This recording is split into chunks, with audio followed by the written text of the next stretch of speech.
Levitikus 27 vers 30 tot 33 sê: 'n tiende van die opbrengs van die land, of dit graan of vrugte is, behoort aan die Here en moet vir hom as heilig afgesonder word. As jy die Here se tiende van die graan of vrugte wil loskoop, moet jy die waarde daarvan betaal plus 20%. Elke tiende dier van jou beeste en skape behoort aan die Here. Daar mag nie vir die tiende dier onderskeid gemaak word tussen goeie of slegte diere nie. Hulle mag ook nie uitgeruil word nie. As hulle wel omgeruil word, sal albei diere as die Here se eiendom beskou word en kan hulle nie losgekoop word nie. So hierdie hoofstuk handel oor dit wat toegewy word aan die Here. Ons lees dat grond en besittings as ook mense aan die Here toegewy kan word en dat dit dan aan die Here behoort. Dit is dan vir God se gebruik afgesonder, eenkant gesit. Indien iemand dit wat aan God toegewy is weer vir eie gebruik wil gebruik en wil aanwend, dan moet 'n losprys daarvoor betaal word.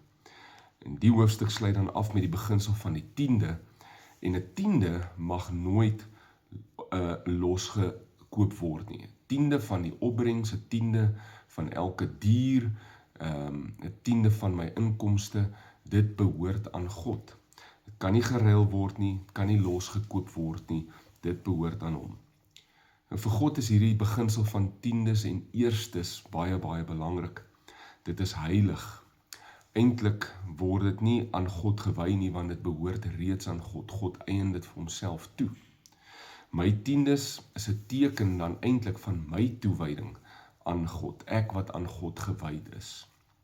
Ek behoort aan hom. My tyd, my geld, my talente, my krag behoort aan hom. Nou wat 'n voorreg om aan God te behoort. Is nie 'n vloek of 'n las nie, dit is 'n eer om aan hom te behoort. Kom ons bid saam.